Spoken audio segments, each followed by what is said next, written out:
I have had 6 months of being a business owner, which is crazy. So, for those of you that don't know me, my name is Maya. I run my own social media management and content creation agency called Creative Evolution, and I will link it below if you do want to check it out. If you don't, it's all good, no pressure. I wanted to share the 5 tips that I have, or like 5 lessons that I've learned over the last 6 months. Half a year, guys, that's a long time. First and foremost, I do have to say that I am proud of myself that I've got this far. I don't remember the stats, so I'm going to put it here. But quite a few businesses fail in the first year, and we got halfway through. So, you know, we're trying, we're doing it, we're doing it. Number 1, do what you want to do. My first lesson is do what you want to do. And the reason why it's that is because there's all these things going out in the world, especially at the minute. I don't know if it's just my algorithm because of what content I'm looking at, but everyone seems to be running their own businesses. Got Spider-Man in the corner. Everyone seems to be running their own businesses, doing drop shipping, setting up Shopify, and loads of different things, Etsy stores, or doing some kind of side hustle. And you don't have to. You can do your 9 to 5. You can go the typical career route. No one is telling you that you need to start your own business. I'm not here to tell you that, because it's different for different people. Sometimes the idea of having a 9 to 5 is perfect. If you've seen my introduction video, you will know that doing a 9 to 5 was my dream situation after doing my TV internship. Having evenings and weekends, having the security of payment, like, that was just what I needed in that moment. That chapter's gone. I am here for the craziness of being a business owner now. But I don't want it to be that people are following whatever people are saying online and assuming that's their goal. Again, if you've also seen my vision board video, then I also mention not following what everyone else is doing in the world, because socials will skew it and suddenly you think that you want to buy a house and actually you don't. You don't know where you want to live. You can only afford somewhere far away, and actually you'd prefer to rent somewhere that you really want to live. Like, don't follow the grain.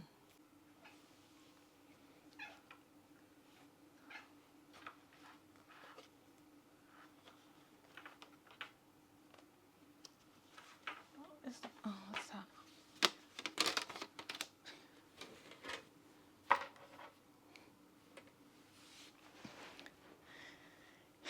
Number 2.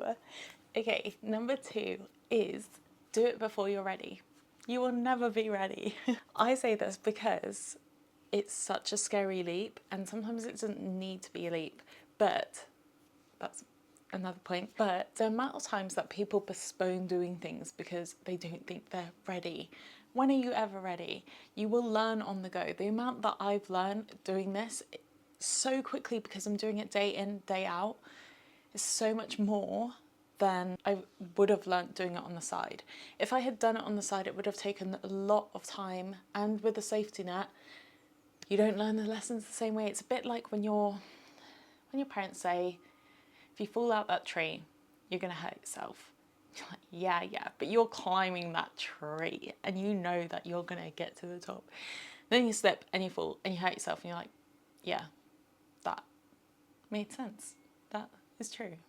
But without you doing it for yourself, they're just words. You don't always listen to the words. You don't always take it in. It's not a lesson that's hardwired into you until you don't want to go through that pain again.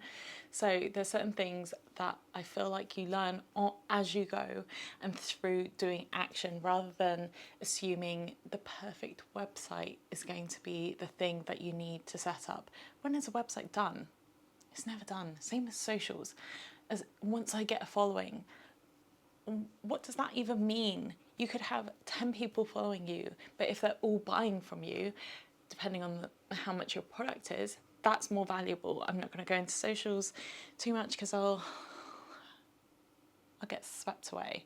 But what I'm trying to say is you can create a list of multiple things that you need, but you don't need it. You don't need it to start. All you need is yourself. Depending on the business, you don't always need money, like a big amount of money, I mean. You do need some money to be able to start. I mean, even the smallest bit of, you need £50 in the UK to be able to incorporate your business. But freelancing, to be fair, you don't need that. You might want a safety net of money before you do the thing, but set that goal. Don't set it as a generalized, oh, I would like a lot of money before I launch. Set it as, I want 3 months worth of rent, or if you're really optimistic, I want 1 month's worth of rent, and expenses in my bank before I leave, before I go. That gives me a month's worth of time, or whatever that looks like for you. But set a number so that then you're not constantly chasing something that actually doesn't exist and you never do the thing. Don't assume you're going to be ready at any point, because there is so much that you learn as you're doing it, and you won't even feel ready when you're doing it. I didn't, 6 months in, I can't believe I'm still here. So, and I definitely don't feel like I'm ready, but then at the same time, I really do. I really do at the same time. Okay, we're coming up in the sun. Number 3. Number 3 is, it doesn't have to be a leap.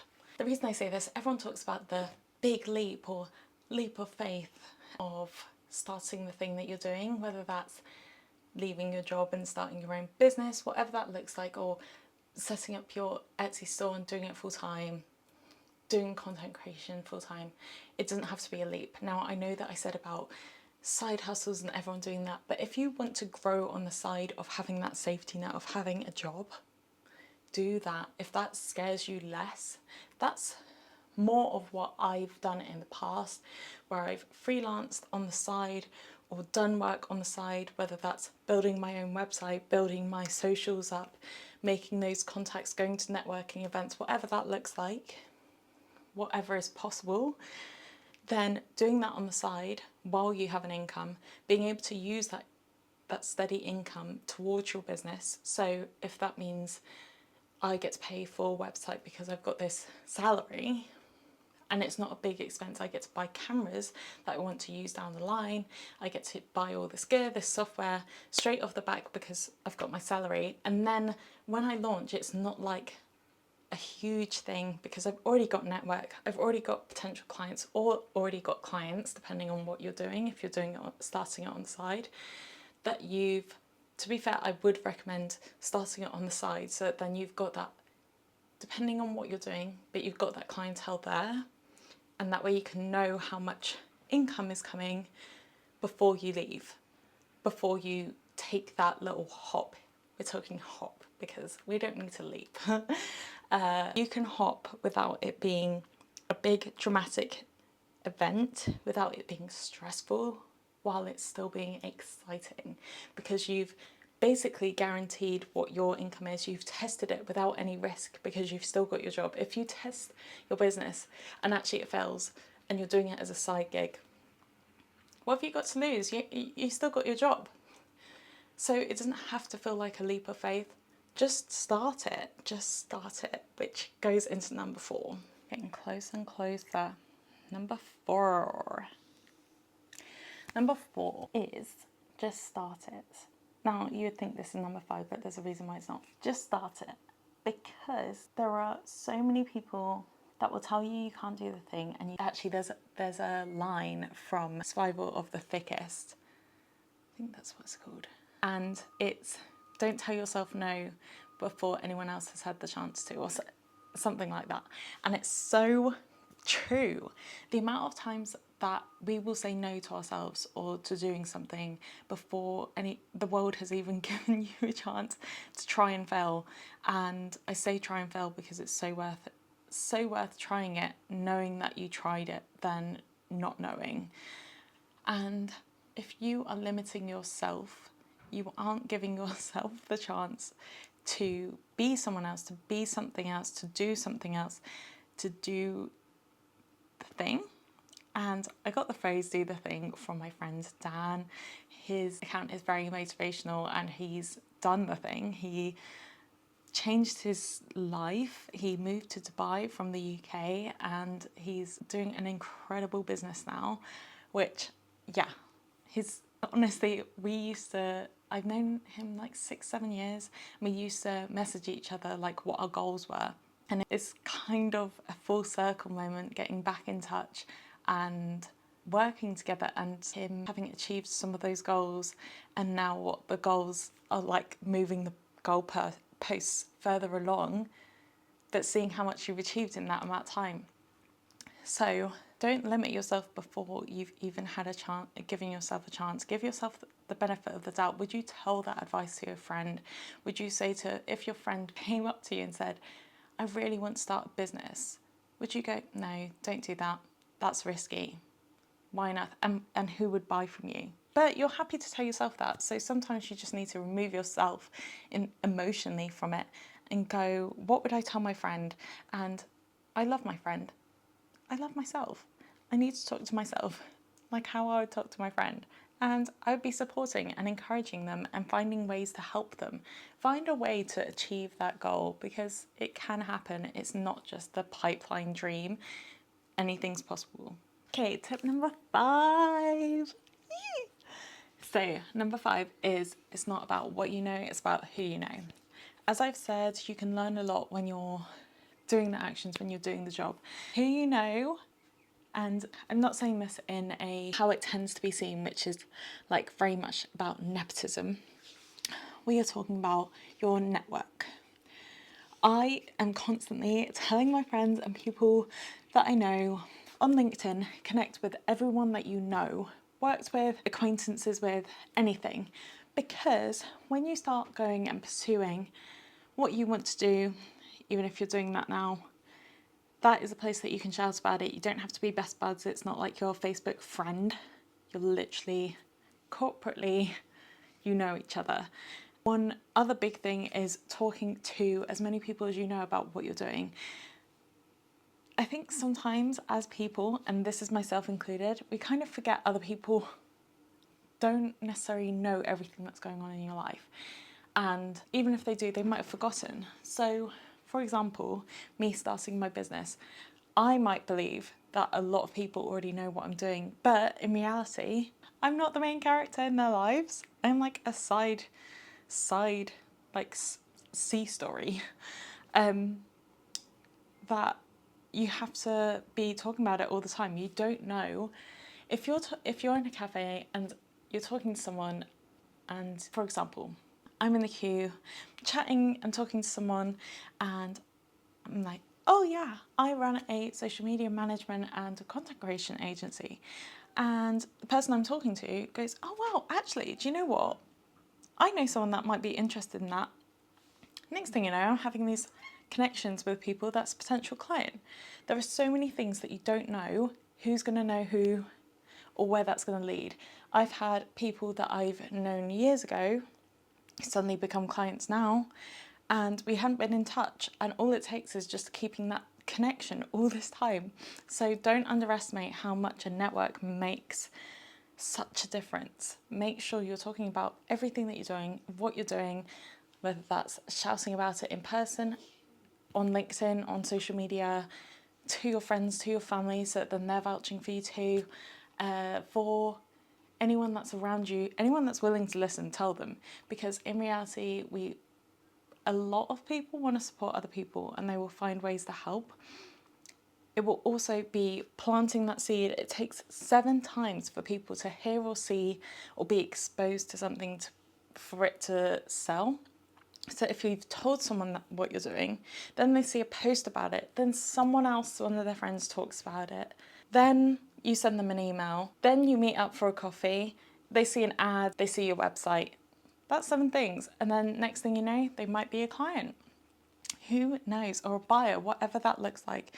But if you don't even make the effort to talk about it, then you're not going to know anyone. Now, for those that are introverts as well, because I know this is a big thing, it's a big anxiety thing, and same with imposter syndrome, that this shouldn't stop you from doing what you want to do. There are ways of getting around it. It takes a lot. I'm still building up my own confidence in being able to pitch and being able to talk about my business, talk about myself in a way that is promotional, because I think in general, we don't necessarily want to talk about ourselves or brag about ourselves or feel like we're being too pushy or too salesy. You know, there's so many things. But you can do virtual events, you can join Facebook groups. If you don't want to see, like if you're worried about being in person, you can go to networking events, which is specifically to network, so you don't feel salesy because you're both getting something out of it.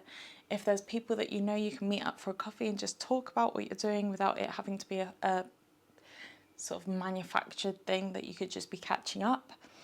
You could hold an event and do a local event with a few people and see who would be willing to come and just share a bit about yourself, and then people sharing about themselves. There are plenty of options out there. Even, which I've suggested to people before, I've done a lot of different trainings and learnings because I constantly want to learn more and better myself. Something that I've realised that you can do, those people that you want to work with, those people that you think will be valuable in your network or have connections or you inspire you in some way, ask them for a coffee. Now, when you get to have that coffee, you get to talk in a very natural way about what you're doing, asking them questions, but in a very casual and informal way, because all it is a coffee. Some people will decline and say they're too busy, but they're not declining your service, they're declining a coffee. It doesn't feel so personal and it doesn't feel like you need to be defensive, because in reality, in your head, you can say they're just too busy to have a coffee.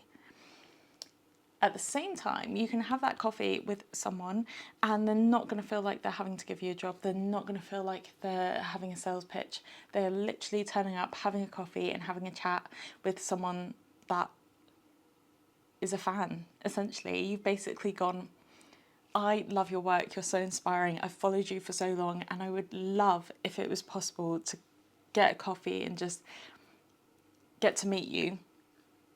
Simple as that. Simple as that. Obviously a bit more polished, that's literally off the top of my head, but then you're expanding your network. Add that person on LinkedIn. They might know someone down the line, and actually Susie down the street needs social media management. And who's popped to mind? Well, Jerry, who I met the other day having a coffee, he goes, I met this girl that does social media management. Maya. Yes, Susie, you should get in contact with Maya. Just be on people's mind. Just plant that seed. Keep sowing the seeds, and soon it's going to blossom and you're going to end up having not just yourself but also other people talking about you. That's like the dream.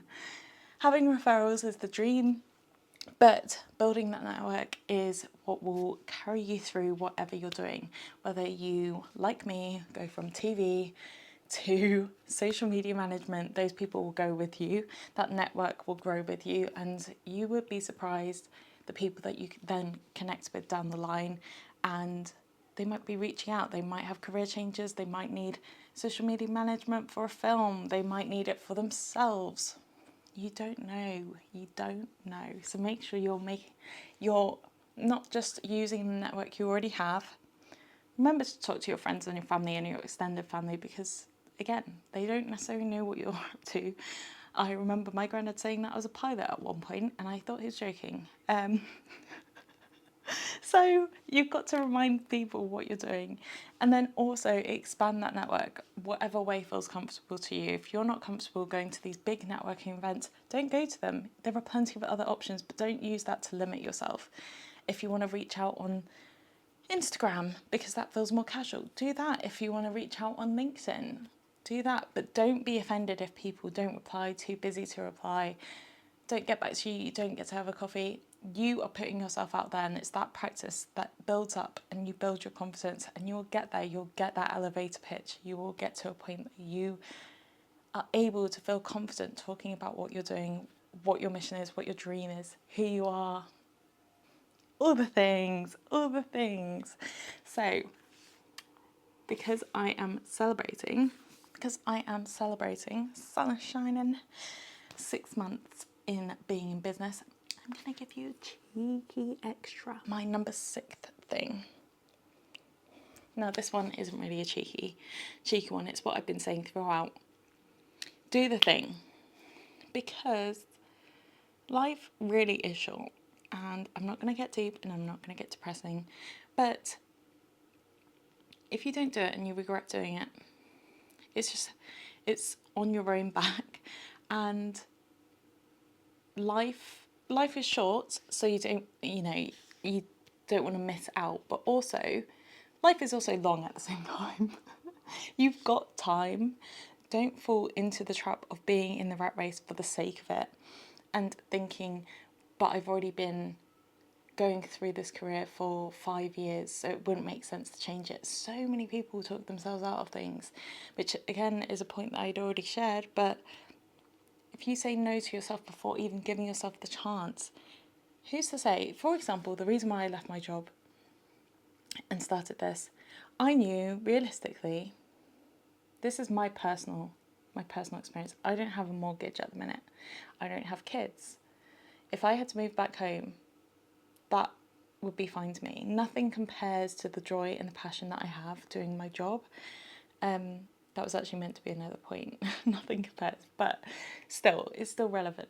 That nothing compares to doing the thing and following the dream of what you want to do. If that means you've got to suffer and you can't eat out for a while, you can't go get your nails done. Literally, my nails aren't done because I would rather spend that money on getting better software to be able to serve more clients, better quality service, or being able to pay for more contractors so then I can provide a higher ticket offering with high quality value to people. That's just my personal journey, that if this fails, I can go back to a full-time job if I really wanted to. Anyone can. There's this whole like fear-mongering that once you do it you can't go back, this whole leap, and suddenly as you're like falling and you can see the cliff above and you're like, how on earth am I going to get back there? I can just see the ground at the bottom. That's not how it is at all. It's not a one-way ticket. It's not, this is it now. That is the dream, of course, but people will have a fear against that and assume that if they do this thing and it fails, that's it, life ends, like nothing exists, and it's disastrous. That isn't the case at all. So many people start a business, their first business fails, whatever that looks like. For me, it was selling candles, it was joining multi-level marketing, MLMs. It was freelancing as a director, it was freelancing as a model, it was freelancing as a content creator, doing UGC. It's all these things I've done, and in different ways. I've tried to sell art, I've tried to sell digital products. Now, those things, yes, may have failed, and I may go back to them and I may do them again, but fail and then learn from it and get better and grow yourself. And now, launching my business, I had already done all those things. I built my confidence up, built a bit of a thicker skin, and when I realised this was going to work, game changer. My mindset was like, well, I'm going to make this work now. For me, leaving my job was actually me believing in myself, me investing in myself, and believing that if I didn't leave my job, I would constantly have a security net and I wouldn't put my full potential into my business. Whereas leaving my job, I've got bills to pay. I can move back home, but I personally don't want to. I quite like where I'm living. And same with getting a part-time job. I can get a part-time job and that will probably be a bit more secure in the time being. But at the same time, I don't want to have to clean toilets again. I don't want to have to serve people that are rude. I don't want to have to be making coffee and being stressed and being highly caffeinated because I'm drinking as many coffees as I'm handing out or whatever. I just want to make sure that I am putting my all into my business, giving it my best possible shot. And that's what I'm doing. That's why I'm here. So yeah, I get really passionate about it, but I really think there's such a fear mongering about going down this path that isn't conventional. The other thing to pay note to is that full-time job that looks very conventional and like safe isn't always. I was made redundant and I had I didn't know I was going to be made redundant. There was no warning signs. Obviously, hindsight, there were a couple, but they were like very, very small that I didn't expect it. And in comparison, say you lose a client. If you've got 7 clients, you lose 1 client. Yes, okay, it could be a big chunk of income, but you've got 6 other people you're relying on. Whereas in a job, you have one source of income and that's it. If that falls through, you're scrambling. And that's a lot harder. They're just things that I personally want to set myself up to feel a bit more confident in the fact that I've got money from multiple sources. So if anything happens, it's not just one thing that I'm counting on to work.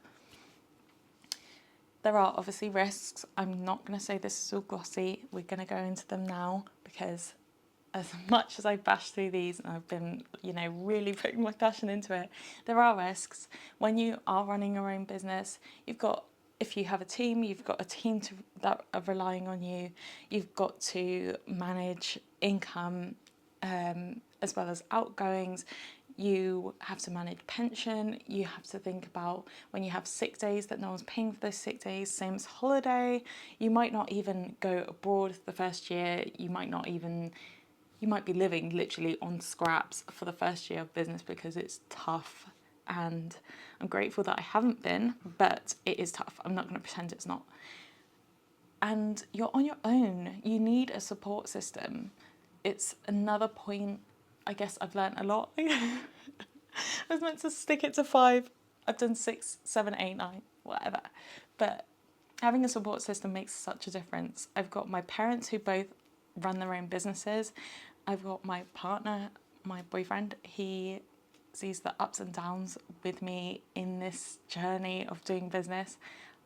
That it's made such a difference because running a business you do on your own.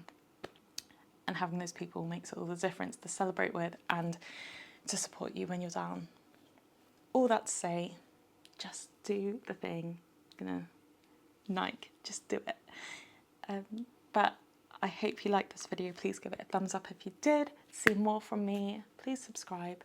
And I look forward to hearing what you're thinking, what the step you're going to do towards making your dreams a reality in the comments below. And I'll see you next time.